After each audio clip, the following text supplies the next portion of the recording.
Hey, folks, welcome back to another episode of Artist Stories of Middle Georgia. I'm your host, Victor Rigoli, and I have a guest with me today, Eric Odell. Eric, thank you for being on the podcast today. Well, thanks for inviting me, Victor. This is exciting.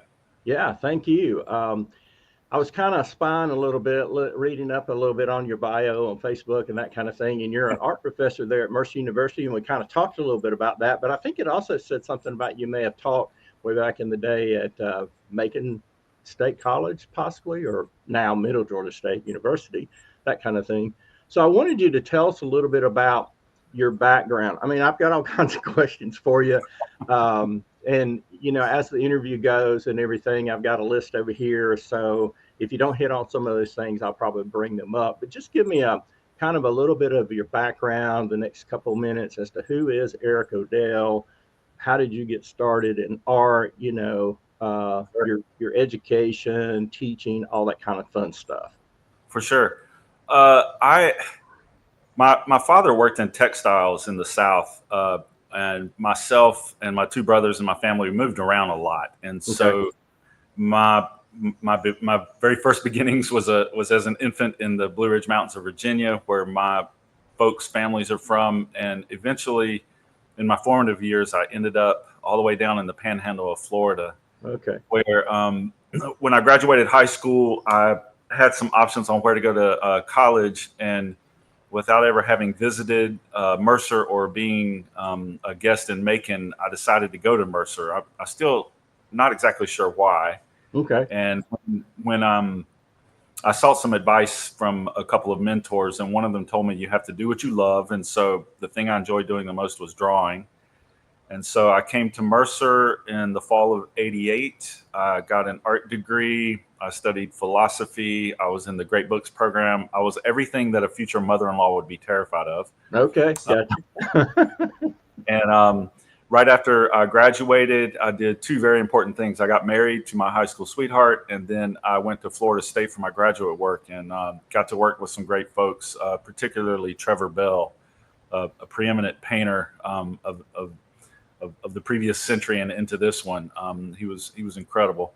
And then right after I finished, I came back to Mercer to teach an adjunct class. So I did a lot of adjunct work. I've taught at Hmm. Mercer, Georgia College, Macon State, Nell Middle, Georgia. I taught in night programs. I taught in Henry County, all the way down in Eastman. I've also done several trips in that time overseas, teaching in a philosophy and art study abroad for Mercer. And then I also had a long career at the Museum of Arts and Sciences, where I eventually became the director of exhibitions and collections.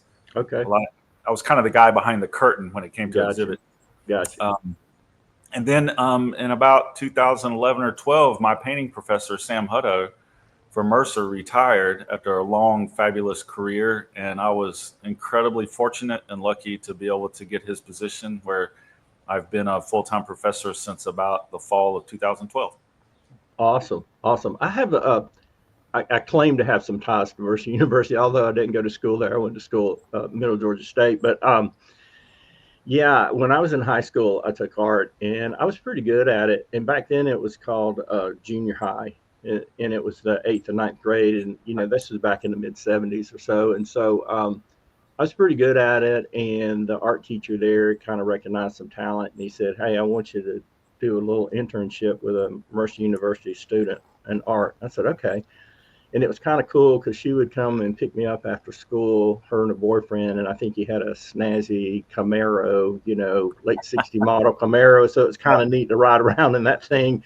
But yeah, she'd take me down to the to Mercer on the campus there, and we'd hang out, and do various things in art, and that was really kind of neat. And I wish I had pursued it back then, but I didn't, because when I got into high school, my story is fumes and perfumes got in the way, girls and cars and that kind of thing, and dating and life and what have you. And so, yeah, so that's kind of my claim, or my tie to Mercer University. And it's kind of neat.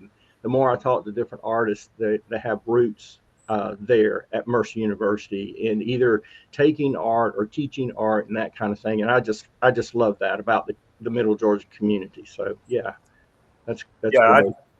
I've always liked coming back as a not a student is even since the time I came back in the mid '90s as a professional, that Macon's a really big small town.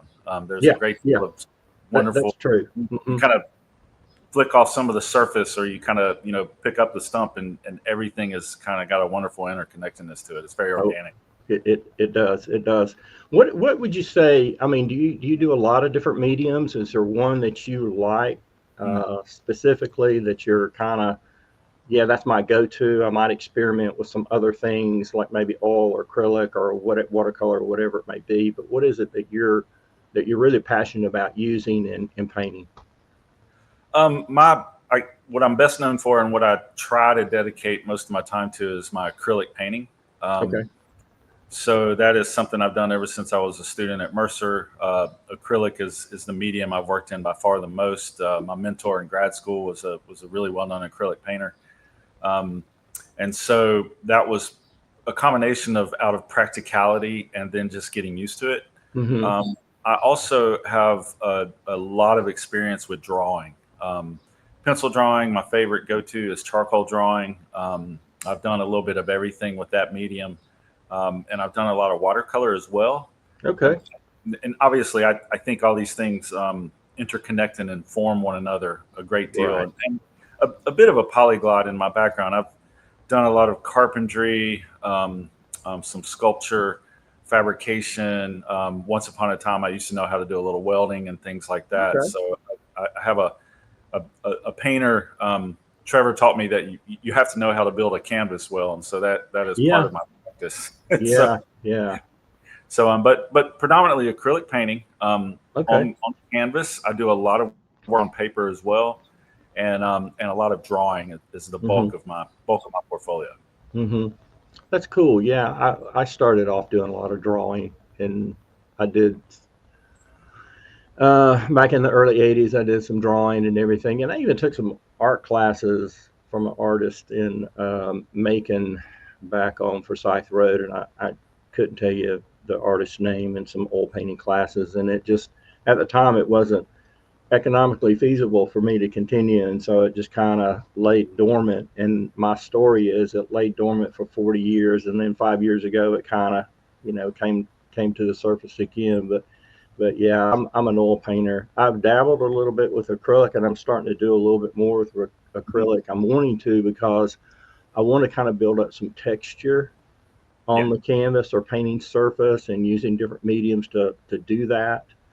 With oil, it's a little difficult to do, although there's things that you can add to it, to thicken it up and that kind of thing. So I'm kind of branching out a little bit. So yeah. yeah, I appreciate you sharing that, and I do want to come down and take a tour of your studio and see Sure. some of the stuff that you do, and maybe take some pictures, and maybe do a follow up, little podcast, the short one of, hey, a tour of Eric's studio and that kind of thing. But yeah, that'd Yeah, be it would be kind of kind of neat. a fun reality show Yeah, yeah, yeah, to see. yeah. So, and that was when I was a student of Sam Hutto's. His wife taught at Macon State, Barbara Hutto, and That name sounds familiar. Yeah.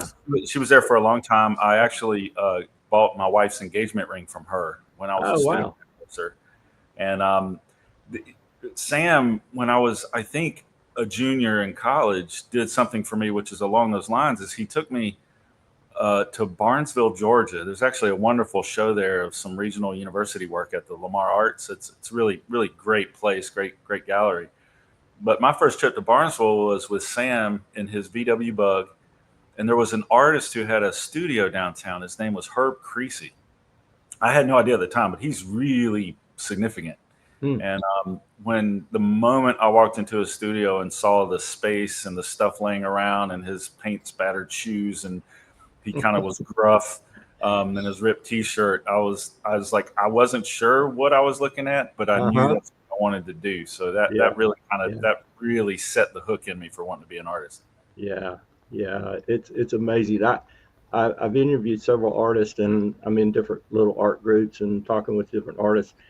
They like to see other people's studio. They want to tour and just see how they've got things set up. Mine is in a bonus room above our garage, and I took that over about 4 years ago. And it's limit. Well, it's limited now because I've got so much stuff up here. You can see some of the things Yeah. behind me and the hallway back down this way, that goes downstairs. And I have to step over things, and I tell my wife, I said, well, I'm decluttering, but basically what I'm doing is I'm just moving things around, Yeah. So Yeah. I hate to get rid of anything, so, yeah. It's I think that maybe it's human psychology, but especially for an artist, when you have a space, you kind of exist in it like a goldfish.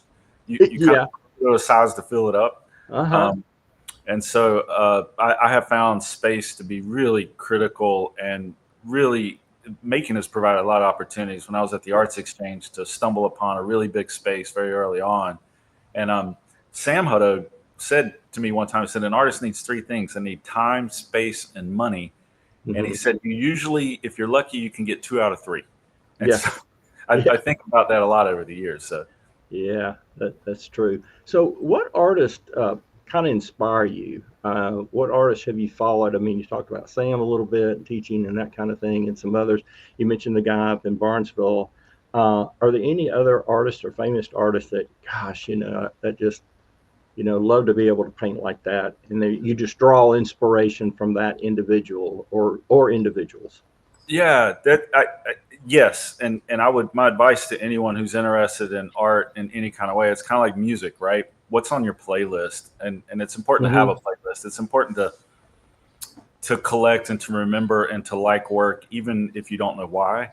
Uh, I can kind of go. I'll kind of go from the outside in. When I went to Mercer, I think my favorite artist at the time was Andrew Wyeth. Just admired his innate ability to capture the mood of the world around him. Hmm. Um, I had a real powerful moment in school where I did a commission for a play at Wesleyan. I think the title was "Someone Needs to Tell Picasso," and they needed, in the last week of my freshman year, an 8 foot by 4 foot copy of his Three Dancers from the 30s. Oh, I was wow. not a fan. I was like, Oh, Picasso. yeah, yeah, yeah, yeah. And I worked about 8, 9 hours straight on that piece. Made me a whole $100. That was big money back Oh, then. wow. Yeah, wow. And about halfway through it, I was genuinely on my knees looking at the painting, and I was apologizing to Picasso. I was like, you are unbelievably good. And so I've always, ever since then, a big fan of Picasso. Um, and then in a more contemporary sense, I love Howard Hodgkin's work. Hmm. He's a British painter. Lucian Freud, Frank Auerbach. There's these British painters of the mid late 20th century who are just so good. Recently, I've read a book on the early work of Matisse, and then another one on the work of Cezanne. Just trying to take on those big icons. Pretty incredible. Hmm. Similarly for de Kooning. So those are kind of that's a little bit of name dropping. Right. I love my favorite painting when I go overseas. I love Calibat's The Floor Scrapers. Hmm. Is another great one.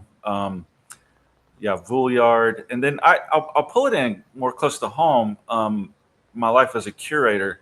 So Trevor Bell, the English painter that I had in grad school, who was kind of large, color field shaped canvases that I I didn't understand until I stood in front of them, which is Right. a real change.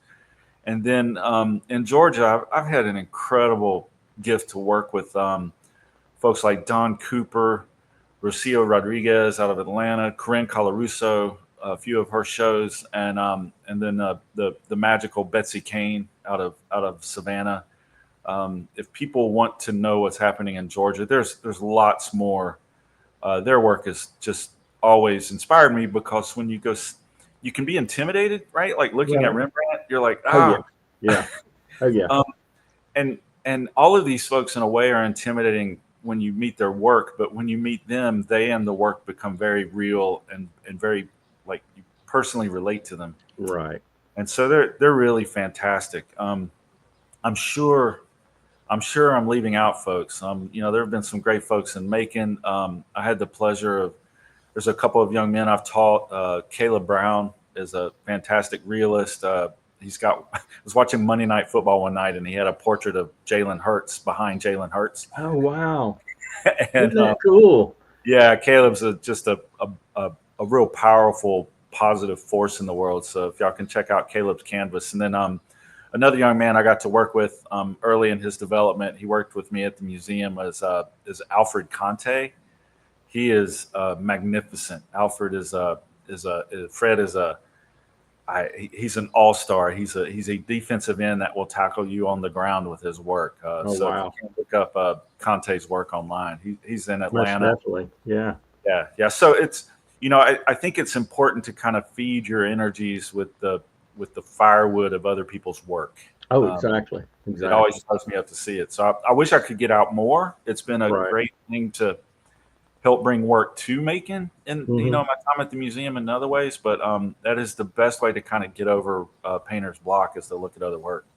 Yeah, that's a good point. Yeah, because we all as artists kind of get to that point, either a block or funk or whatever. And I just have to take some time away and just kind of recharge the battery, so to speak, and just look at different things and explore different things and then come back. But yeah, I'm going to go back and I'll be, going through this video in the future and just doing some editing and that kind of thing. And I'm going to write down some of these artists' names because I want to go and research them and learn a little bit more about them. So you've really put my interest there to learn more about these guys, and so that's really cool.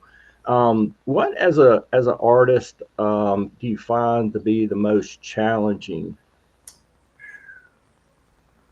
And it could be a number of things. It doesn't have to be one, but maybe it's Yeah, space and time and money. I mean, yeah. I think it's like any. I don't even know if calling is the right word, but occupation. Like hmm you occupy yourself both with your hands and your mind. That there's a beautiful saying I learned from Plato, and the rough translation of it is the beautiful things are difficult, and I think art is beautiful and just requires, I tell my students when I teach painting or drawing, I'm not teaching paint or draw, I'm teaching the action. It's a verb. And so for me, I think the important and hardest thing is to establish and to maintain a habit of art, a habit hmm of making. I think it combines the brain and the body to get yourself. Sam, my painting professor at Mercer, loved to golf, and he always used golf Ah, as a metaphor. You got to swing it 10,000 times before you have a natural swing, that kind of thing. And so right, right.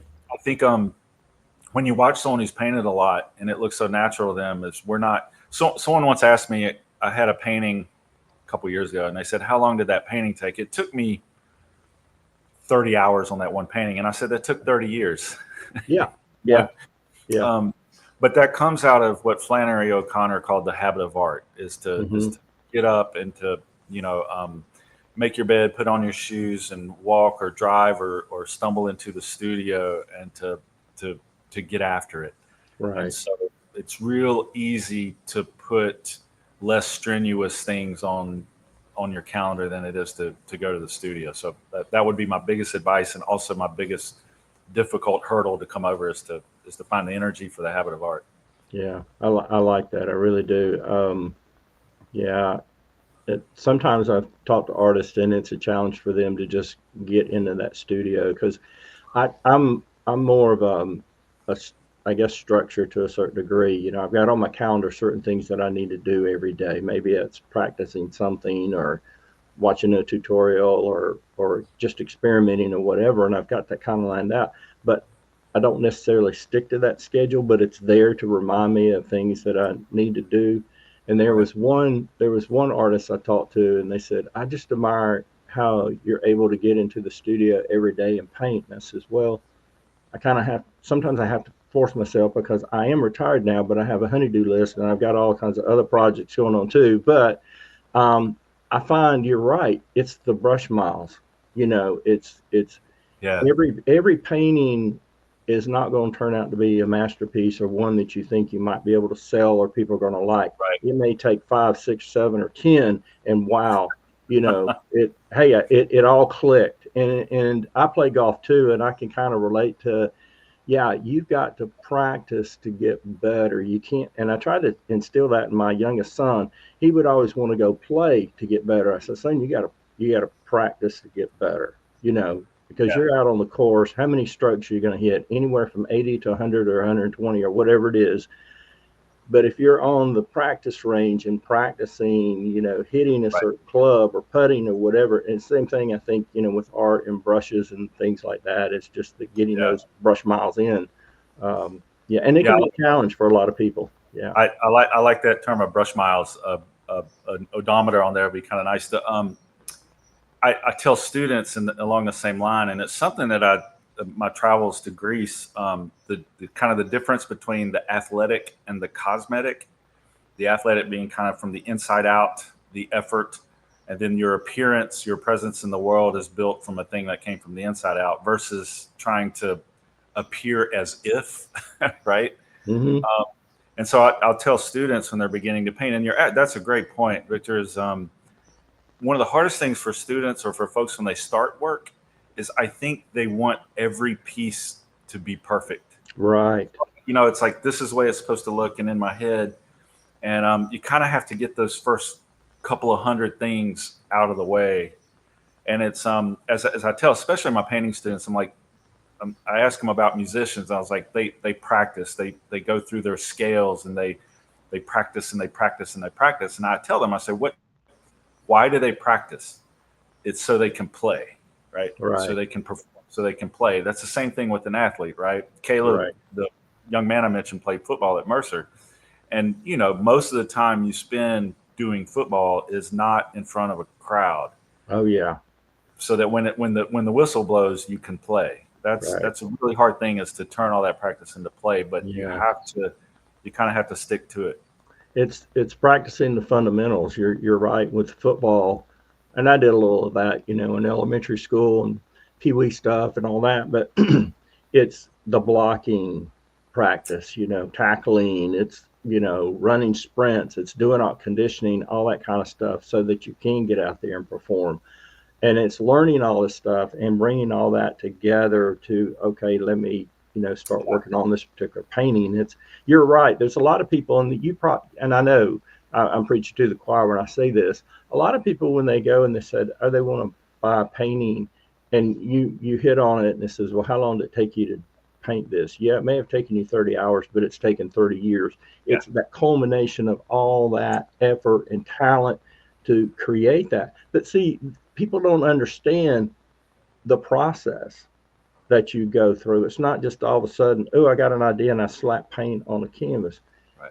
I mean, tell me a little bit about your process of how you go about approaching painting. Maybe it's a floral, or maybe it's a landscape, maybe it's a portrait or whatever. What is your process? And it could be different for all three of those.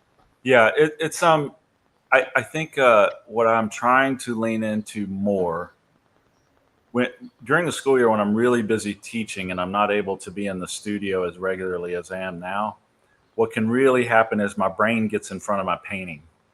And so I tend to, by the nature of my work too, I think I overthink it. I think we all do that. If I just come up with the right subject, the right theme, the right statement, and what I try to do is to put the work first, and then after a series or after some time of trusting that, then I can kind of distill from harvesting those pieces. What is the more essence of that? What is the thing that points the way forward?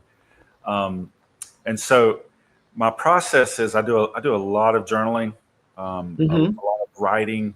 I found more and more. At first, I thought it was kind of a burden, but I've often thought that Michelangelo would have taken a lot of photos too. So I take a lot of photos. Yeah. Maybe the dogs in the morning, or I'm on a morning run, or I'm on a road trip. And I've done a lot of landscapes over my life, and I would work a lot from photos. And my wife, I terrified her because I was taking with an old 35 millimeter photos of pecan groves driving through South Georgia or something. Now with the digital camera, it's a much safer. Oh yeah. Yeah. So it's just trying to have an appetite for that. And the more I can combine that natural desire to just sort of see, along with the desire to make things, I don't shut my brain off, but I try to lean into the instinct. I think that's what develops with the practice we were saying about the golfer or the the football player or the pianist or the right, that when something I'm trying to do with my practice now is when I come in the studio, if it's going to be a paint day, is to go ahead and open my paints, because then I'm already going, okay, they're drying, I have to do something. Yeah, you're kind of committed there. I got to now. Yeah. Yeah, it's kind of like jumping. You burnt the bridge. I got to move forward, right? Right. That's right. I got to cook, or I'm going to spoil some eggs or something. Yeah, that's right. And so, but my process, I'm trying now. I've shifted gears. I still do some landscape work, and I kind of have a wide range of things I'm interested in as far as watercolors and acrylic on paper. And then, so what I've kind of done is backed up and said, I just want to work with some still life based subjects. I really am trying to get away from kind of a addicted to the photo image all the time. I'm trying to kind of combine that with my sketches and those sort of foundational things. And so one thing that I think about, Victor, is when I've worked in the studio, that can be like a musician in the studio. And what I'm trying to do is to paint more like I'm live, like I'm more in front of an audience, not literally, but to just open my paint and to trust my instincts. So I recently finished a little floral, and that's what that one was about, to just kind of, it's really a study for something else, and try not to think it through too much. Just, I like, Dwayne Allman, just like noodling around on the guitar. Not that I'm Dwayne Allman, but right. Yeah. Here's the paints, here's the subject, here's some lighting. And what it means is who knows, right? Who knows? Let it do a thing and do accumulation of those. Maybe you have an album come out of it. Right. So, right. I love that. Yeah, I love that. That is so cool. I think I did see where you posted that floral, and you said you were kind of doing a study and that kind of thing. And so, and I do mostly landscapes, and I paint from photos. And one of the things that I struggle with a little bit, I'm just amazed at, I'm in different Facebook groups where there's groups out there where photographers will post their photos for artists to use. Hey, you can use this however you want to. And what it really impresses me, there's a lot of talented artists. They'll see the photo, but what they come up with and what they create from that photo, it's like, how did you come up with that? I want to get to that point. It's like, I love what you did with the sky. I don't know that I would have done that with the sky or used those colors, but I'm so impressed by that. So that's one thing that I'm trying to work on is I've got on my computer monitor that says, don't paint to the photo, It's a reference. So use it as a reference, come up with a composition, add things, take away things, and just come up with something, that's yours. So, yeah. And that's, even, in graduate school, working with Trevor Bell, who, if you see his work, they look like these big, gorgeous, they're huge shape, color field. They don't seem to be tied to a thing in the world. And I know they are. I knew how he worked. There's an artist I've been looking at a lot recently named Richard Diebenkorn from California. He's a big name from out west, from last century. He can be an incredible sort of artist, just sketching a figure and a table on a porch in Southern California or San Francisco, and then his work also goes almost completely non-objective. But it's nice to see how what he's doing to do a still life with a cast shadow of yellow, with a blue shadow and the shape of a saucer, and the composition of a window and a floor and a wall, and those decisions, and then how that really does relate to something even like Mondrian or something that seems non-objective. And so to kind of treat the areas within the canvas as like its own world in a way. I think one way that I try to approach the photographs now is to, or the source imagery, I guess the source is to paint through them. It sounds kind of mystical, but to use them as a means to another kind of ends. I think distortion obviously is available. I think for me, I get compliments for it, but I'm always concerned about color, how I get to the colors. And a color, it's so important to know that a color really doesn't exist until it's next to another color. Right. Even if it's a yellow painting, it's going to be on some wall of some kind. And Right. so a yellow can be a violent thing next to a certain arrangement of color. It can be a calming thing. And so I'm trying to be more conscious of thinking about that a little bit before I start, but particularly while I'm working. Okay. Cool. Um, are you showing any of your work in any galleries or got any shows coming up or anything like that? Just wanted to kind of ask Yeah, you about. I I'm Because if hopeful. somebody wanted to see some of your work other than maybe Facebook, do you have a web page? And if you're, have paintings in a gallery. And, Yeah, I have a couple of pieces. I think still at Macon Arts. That shows okay. down. They're still holding on to those. And then I have for the near future some pieces up at Theater Macon for a production they're running. The 567 curator Colin Pendorf invited me to show there. I'm always happy to bring people to the studio if they want to look at something. Right. I am trying to. I've lived in the world of galleries and museums, and I've had those experiences. But my hope is to develop from a. This is practical and for my profession, and also I think could help my students. Is I want to build a body of work that I can kind of shop around. I would like to be more fully ensconced in have a regular gallery relationship, and to reinvigorate an exhibition program. I've been pretty busy over the last few years. I had a couple of daughters get married and doing some other things, but I want to build an inventory of work that could hold a space. Right. For 20, 25 years, I had the studio on Second Street, and we hosted dozens, maybe even more, First Fridays. And so I was kind of like the local farmer who I think grew really great turnip greens and parked his truck on the Right. edge of Pomona. Right. I sold a lot of greens. I sold a lot of wings out of the back of my truck, Right. which is great.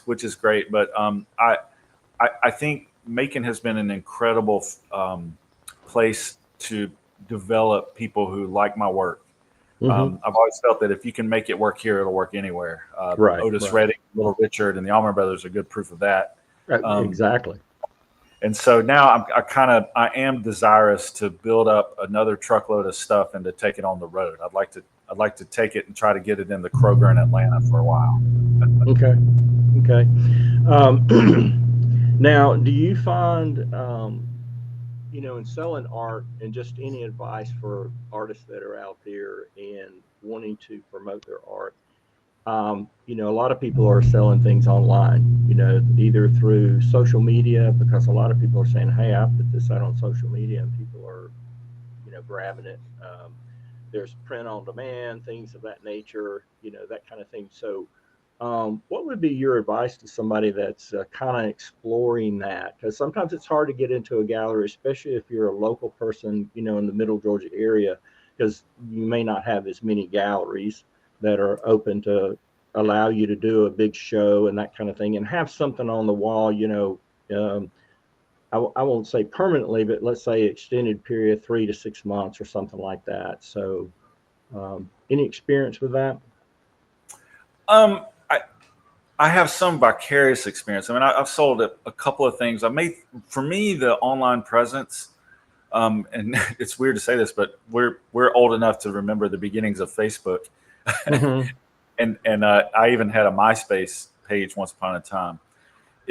I've not done a lot of direct sales via that way, but I've made a Okay. lot of connections, and so it's a way for me to stay attached to an audience, and is a way for me to if people like my work, it's a way for them to kind of be a part of what I do. I don't aggressively or proactively try to sell or put price tags on things online. And Right. that's something I want to work on. I mean, I have a large inventory of drawings and things from overseas and stuff like that that folks would be interested in. But what I would tell folks is that they should lean into the people who support them. You need to have a community of people who will give you critical response. Mm-hmm. Um, those don't have to be artists. Some of the best conversations I've ever had from folks are people who don't necessarily practice but would come to my studio regularly, and they Mm-hmm. would tell me what they saw was happening. And ultimately, when I put a piece on the wall, it's up for the world to figure out what it is. I'm kind of done with it, you know. Right. Right. but I think for me, the best thing about online and the ability to push a couple buttons and send something to the whole entire world is to just let folks know who have supported me that I'm staying productive, and for the possibility of those who've never seen my work or kind of curious to get to know it better. Right. So for me, it's been kind of an issue of audience development. Yeah. It's that I, networking and building yeah, that network of people and connecting with an audience out yeah, there. So yeah. yeah. And but I'm hopeful. I'm putting out some feelers for if I was trying to monetize that a little bit more. It's a educational curve for myself. One of the advantages I have as a college professor is that I know a lot of really energetic entrepreneurial young people. Hmm. My daughter is a graphic designer. I teach art majors that have gone out in the world and are doing really amazing things. A lot of them in the virtual formats. Right. And so I'm starting to kind of lean back into some of those connections and to say, hey, what's your advice to me? So I think if you're interested in tapping into the virtual world, find some people that you trust that you can go to and get their advice. And I'll keep you updated. I'll keep you updated Yeah. on that. Yeah. So, Definitely. Yeah. Yeah. I was just trying to think if there's some. I mean, you've covered so much already. I've got my little kind of notes over here. We talked a little bit about your mediums, that kind of thing. Now, have you worked with oils and done a I lot with did, oil paint? I did some in graduate school, Hmm. a little bit. There's a really great tradition of painting down at Florida State. So along with Trevor Bell, I worked with Mark Messersmith. His work is pretty stunning. Very eclectic in a way. It's a combination of painting and sometimes some sort of assemblages with that, but they're Hmm. really one way I could describe Mark's work, and I think he's still with us and still working, is kind of dreamy. It has a wonderful kind of dreamy quality to it. He's a hell Hmm. of an oil painter, um, well known for that. I tried it, and I don't think it was because I didn't give it enough time to try to figure it Okay. out. Yeah. I had locked into acrylics. Um, Part of that is I think I might have been either destined or doomed to be a painter. My Hmm. my mother was an elementary school teacher, and so Okay. when we were kids, she would always get us crafts, and we learned how to weave baskets and to make collages and paper airplanes. And my two brothers and I, along with playing a lot of basketball, we played a lot of building forts and projects and things like that.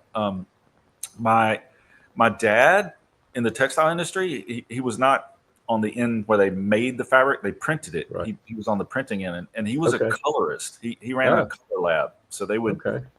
he would look at a sample and say, I'm kind of grossly understating this, but he would be like, all right, do this and do that and make 50 gallons of that yellow dye, and we'll print 2 miles of this pattern. Right. Right. And so I had a lot of scrap wallpaper and fabric when I was a kid. And then my grandfather in Southwest Virginia was a miner. And as a young man, I always thought that meant a coal miner, right? I thought, Hmm. Hmm.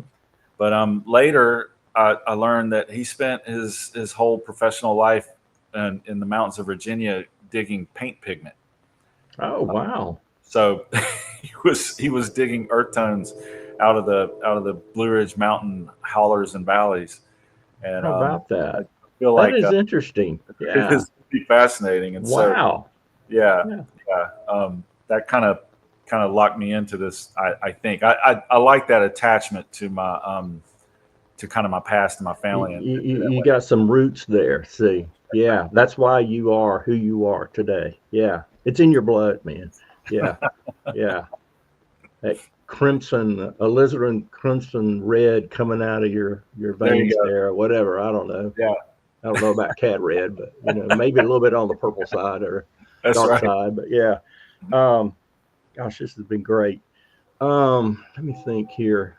Um, So, how long have you been in your studio there that you're in right now? And tell me the location of that again, so that viewers will Yeah, know where your studio's at. yeah. I am on in downtown Macon on Cherry Street, next to Theater Macon, directly above, a couple of floors above the Hummingbird. Okay. This is a place that all the college students know pretty well, evidently. Okay. Yeah. Okay. And I came here in the fall. I started moving here in the fall of 2018. Oh, wow.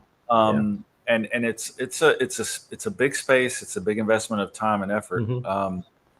And then it was really it was such a strange time during COVID. At Mercer, we did all that we could to stay in touch with our students. And so Right. for the spring and the summer of 2020, we were all virtual. And so I would come to my studio and I would teach from my studio virtually. And that was something, Victor, that really sped up the integrating with the digital world. Mm-hmm. Mm-hmm. I did more videos and became a little more comfortable with this format, Right. not just as a teacher, but also as an artist. So I think that's something a lot of my students seem to enjoy my very few and very minimal instructional videos and drawing and painting and things like that. I find that to be it's a great asset. You know, whenever I don't know how to do something like fix my washing machine, or if that plant Right. is a weed or a flower, there are online resources and 35 Exactly. minutes for everything. Exactly. Yeah. And so, maybe that's another way to get into that. But I got in the studio then, did a great deal of work to clean it up. You can, some of it behind me, put in a bathroom. After 25 years without having hot water, I have hot water now. That's kind Wow. of amazing. Fantastic. Yeah. Hot water. It's awesome. And so it's I use the term a lot, studio life. That's kind of a hashtag I use a lot. And I realized the other day that you can't spell studio life without solitude. Those letters intermingle. And so it is kind of a life of solitude, along with building that audience. And so it's a great space. I love being in Macon. I really do. I mean, it's a place that's very real and very authentic. And it's also really kind of blossomed. We're in the middle of a real kind of golden glow right now, I think. Mm-hmm. And so it's just a great place to land. It's a great place. Well, I encourage any artist interested in a place to be. This area of Georgia is fantastic. Macon downtown is, as you know, and you've been in Macon for a long time now, and I grew up in Macon. I mean, there were times you didn't want to go downtown Macon, but now, I mean, I think people, for the most part, they feel comfortable and safe going downtown. I think First Friday is whoever came up with that was, spot on. I mean, it was just unbelievable to come up with that, and because it just brings so many people downtown, especially when you do art and open up galleries and people come in and they see the artwork and that kind of thing. And there's some new galleries / studios that have opened up recently, in Macon, which is great. I know that Jeannie Lane Sheridan opened up one, Sheridan Studios, over on Popular, at the corner of Popular and 2nd Street. I interviewed her on the show a few weeks ago, and I've heard a couple more. And then I'm kind of have some ties with the 478 Creatives. And I know that Aaron Hawkins is opening up a place as a grand opening this week. It's down on 3rd Street, I believe. So yeah, there's a lot of things going on. Yeah, it's really exciting. I mean, I was very lucky when I moved back to Macon in '94. It was a million years ago. It was the summer that there was the Great Flood in Macon. Yeah. And so my wife and I were looking for an apartment, and we really had no choice but to live in an apartment on a 3rd floor downtown, because all the other apartments people would want to be in were taken by those who were unhoused or displaced by the flood. Right. So we just ended up in downtown, and I shortly stumbled upon the studio space because I was so close to it. And it locked me into downtown. And we live in a house by Mercer that we renovated through the historic project that began years ago. And I remember distinctly being in my studio on a 2nd floor on Mulberry in the 90s, and just kind of thinking, what incredible potential. The architecture is amazing. Macon has really turned a corner. It's been really fabulous that it has been on the on the energy and on the efforts of very local. It's not, there's some franchising involved, but it's largely Hmm. people who have an entrepreneurial spirit and drive. The creatives have been a huge, I think, front edge of this wave. Musicians and artists, I think of Fresh Produce Records and Hazel's studio, Right. Greenlight Gallery, and the 567, which is started at 567 Cherry Street, where Fresh Produce is now, and moved a couple times, and Macon Arts. My colleague in the art department is opening up a dessert creamery place called Schuster's. Everything that Scott's done downtown, the restaurants. Oh Um, yeah. One of the biggest indicators to me as a professor and an artist is now every generation of student that goes through Mercer, a lot of them would like to stay in Macon. Mm. And that was not always the case. There's a lot of folks who just find it a great place to be. So I'm glad to at the very least be vicariously a part of that energy. Yeah. Mercer University kind of played a role in the revitalization of downtown Macon too, didn't they? Oh yeah, Thank yeah, goodness. yeah. Yeah. No, Yeah. it was when I was a student in the '80s. You might kind of could sympathize with this. I mean, we would go downtown a little bit. I did not know the name of the park in front of Mercer was Tatnall Square Park. Ah, yeah. You didn't have a tight relationship, and now I think Mercer, they could have just built a wall around the place at a certain point in time, and I think that it has a good conscience and spirit about it, and genuinely made a decision to, if you don't like where you are or you're concerned about it, it's incumbent upon you as an institution to make that world better. Right. And Right. they deserve a lot of credit for They do. They pull do. switches and being a catalyst for that. And Yeah. it's exciting. It's exciting to work there. It's a great place to work. I love the students, but I think it's been a good place doing good things for a long time now. That they have the community involvement is just unbelievable. I'm grateful that they've invested.